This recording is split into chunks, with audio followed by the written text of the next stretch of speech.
Keyinki söz Esenamанов Замирбек Садбакасовичте. Рахмат. Абдан жакшы баягы мыйзам чегинде өзгөртүүлөрдү киргизип атасыздар. Мен бир суроом бар да. Мына өкмөттүн антикризисный программасы жогорку кеңешке келди болуш керек, четинен келип атат болуш керек.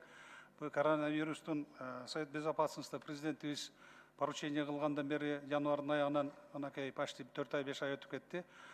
Коронавируста Кудай буйрса ушул өзүнүн жакшы жагын обоп атат.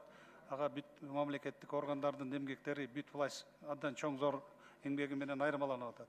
Бирок муну налоговый жагынан мен айтайын деген бир маселе бар да. Бүгүнкү күндө былтыр бир 95 миллиарддын тегерегинде реальный экономикага салым коштуңар. Бул өзү өтө эле мындай мен аз деп айта албайм, бирок дагы резервтер көп.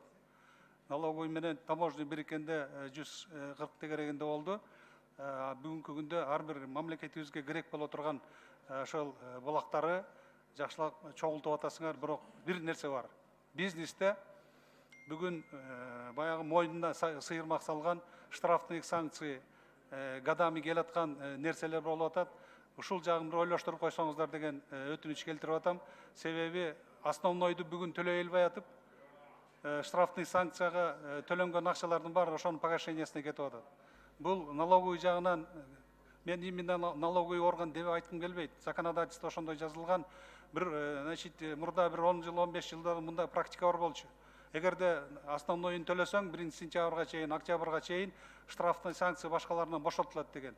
Мына бүгүнкү ситуацияны ушул эске алуу менен бирге ушул маселени карап өкмөткө андан ары бир жогорку кеңешке элдин жүгүн жеңилдетүү максатында бир сунуштарды киргизбейсиздерби? Рахмат, ушуга жооп берип койсоңуз. Урматтуу Замирбек Садбакасович, сиз туура айтып атасыз.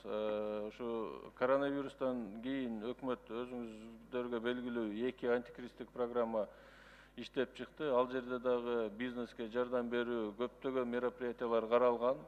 Ал эми сиздин баягы салыктык санкциялар, штрафтар боюнча берген сурооңузга 2 антикризистик программада ошол мероприятия каралган. Разработка закона о реструктуризации задолженности деп. Биз ал мыйзам долбоорун иштеп чыктык. Өкмөт аны колдоду токтом менен.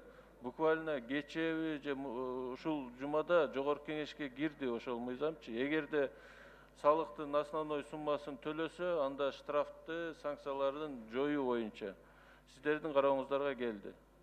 Рахмат.